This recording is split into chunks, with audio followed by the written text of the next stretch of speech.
This is Tom Fox. I'm the Compliance Evangelist. I would like to welcome you to an exciting new series I'm putting on each month in 2017. In the month of January, I'm going to go through 30 days to a better compliance program.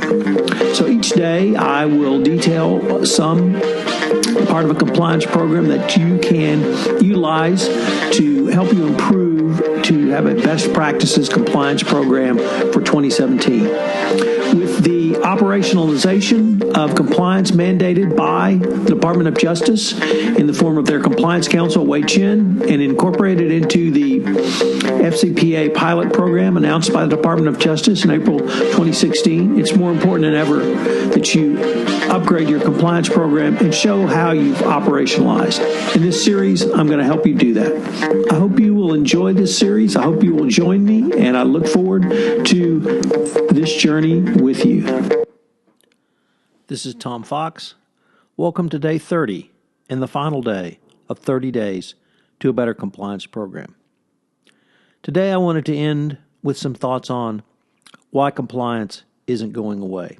As I've gone through these 30 days, one of the things that has been made clear is that compliance has become a part of a business. And it began as a legal requirement, certainly, starting with the FCPA passage back in 1977. But since that time, these laws have prompted companies to develop internal resources that actively monitor compliance with laws, rules, and regulations of their industry, and the FCPA is certainly one of them. The next step on the evolution of the compliance profession after the FCPA's passage was in 1980 and the defense procurement scandals, where industry sales of $400 hammers and $600 toilet seats to the U.S. led to the defense industry adopting a set of principles endorsing ethical business practices and conduct within its industry in dealings with the U.S. government. Next in the evolution of the compliance profession was the 1992 sentencing guidelines, which for the first time set out what the government would consider for credit in the sentencing of business organizations. Many attribute these 1992 guidelines for the creation of the modern compliance profession. These guidelines included credit for specific elements of an effective compliance and ethics program, and companies that embarked on such programs would be eligible for more lenient sentences. To qualify as effective, a company's compliance program would not only have to establish procedures and standards to prevent and detect criminal conduct, but it have to more actively promote a culture encouraging ethical conduct and compliance with the law. The recommendation of those guidelines in 2004 reflected the need for corporate boards to demonstrate knowledge of compliance programs and fulfillment of oversight responsibilities as part of monitoring the effectiveness of a company's compliance and ethics program. The next major step was the financial accounting scandals of the late 1990s and early 2000s, including Enron, WorldCom, and Tyco. These scandals were so wide-ranging with senior executive participation, if not direct in corporate fraud, that a new legislative response was required, and this response was the passage of the Sarbanes-Oxley Act of 2001. Aaron Einhorn has said that Sections 302 and 404 of SOX together require corporate executives to state their responsibility for designing internal controls, to create such controls, to assess and evaluate these controls, and to draw conclusions about their effectiveness. SOX specifically charges executive officers with internal control duties. Einhorn ends by noting that internal controls have been transformed from a recitation of general duties lodged upon a corporation as a whole to a statement of specific duties imposed upon corporate executives in particular. This strengthened the compliance professional who was called upon to design these internal controls. The next major legislation which enhanced the compliance function was the Dodd-Frank Act of 2010, which of course was passed in response to the 2008 financial crisis. The downfall of Bear Stearns and Lehman Brothers as drivers of more compliance because they demonstrated the degree to which external risk can create a loss of confidence resulting in permanent reputational damage and impaired shareholder value. The legal and legislative response has been that companies should design effective compliance programs that use risk-based programs to design, create, and implement their effective compliance programs. Joe Howe, the executive vice president for Workiva, has gone further, and he draws a straight line from FCPA to SOX to Dodd-Frank in the development of the compliance function. All of this means compliance is not going away, no matter what law enforcement priorities of the new administration might mean. Companies understand that compliance and business ethics have a role in not only driving business strategies and initiatives, but the more compliant companies are better run and at the end of the day more profitable because they have better controls. Compliance programs can provide multiple rewards from risk mitigation to reputational enhancement to business strategy development. In short, the compliance profession is where the magic happens in a corporation.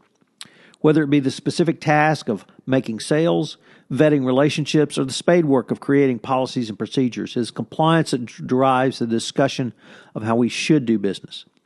The compliance profession fulfills a business obligation in doing things the right way, for at the end of the day, it will be the compliance profession which implements the requirements of compliance, whether those requirements are anti-corruption laws such as the FCPA, the UK Bribery Act, anti-money laundering laws, export control laws, antitrust regulations, or any other regulation you can name.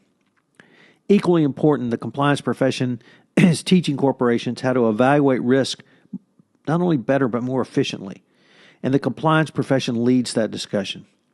It is the compliance profession that is the most innovative in not only protecting corporations, but actually helping corporations do business more efficiently, and at the end of the day, do business more profitably. And that, ladies and gentlemen, is what it's all about. I'd like to end this series with a quote from former Secretary of Defense Robert Gates from his book, Duties, Memoirs of a Secretary at War. This is the single best paragraph I have ever read which talks about the power of compliance, and here it's specifically FCPA compliance. So I'm going to quote from page 365 of his book.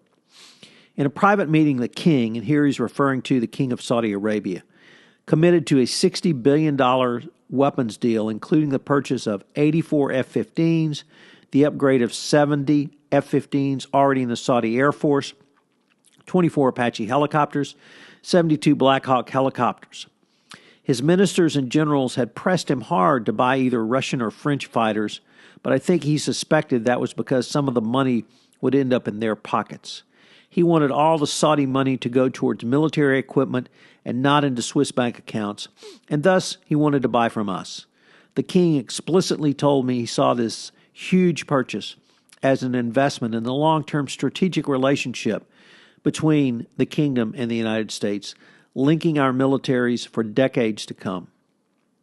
So I would ask you to consider how many ways the FCPA draws into that discussion and how many interests you can see United States interest from that paragraph. I can identify at least 5.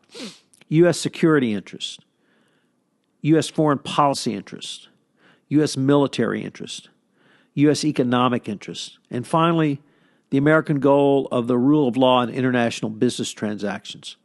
All of that is because of the FCPA. The King of Saudi Arabia may not have known the words Foreign Corrupt Practices Act. He may not have been able to recite any of the law, but he certainly knew its effect. It knew that U.S. companies were prohibited from putting money into Saudi ministers' pockets, which would end up in Swiss bank accounts. So at the end of this 30 days journey, what are the 3 key takeaways from day 30? Well, number 1, doing compliance is really doing business. I cannot emphasize too much the Ethisphere Annual Award of the world's most ethical companies and why they are more profitable than the S&P Standard Index. It's because not that they're more ethical, they are more compliant. They are more compliant because they have more financial internal controls. 2, in working through and walking you through today's podcast, hope you understand the evolution of compliance. In many ways, compliance responded to scandals, accounting and fraud scandals, but that's how we got the modern-day compliance profession, and we will continue to evolve, and you need to evolve with us. And finally, the Robert Gates quote, if you are ever asked to defend FCPA compliance, I can think of no better quote than that from Robert Gates.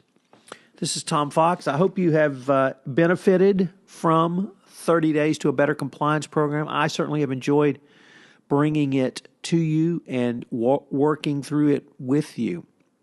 I hope you will join me because I'm going to make this a monthly podcast. We're not going to do 30 days to a better compliance program, but we're going to do 1 month on a specific topic. In February, we're going to take a look at the board of directors and what a compliance officer or chief compliance officer can do to help make the board of directors better, more efficient, and more helpful in an FCPA compliance program. If you have any questions about anything that I have brought up in this 30 days, I hope you'll email me at tfox@tfoxlaw.com. This is Tom Fox. Thank you very much for listening to 30 Days to a Better Compliance program.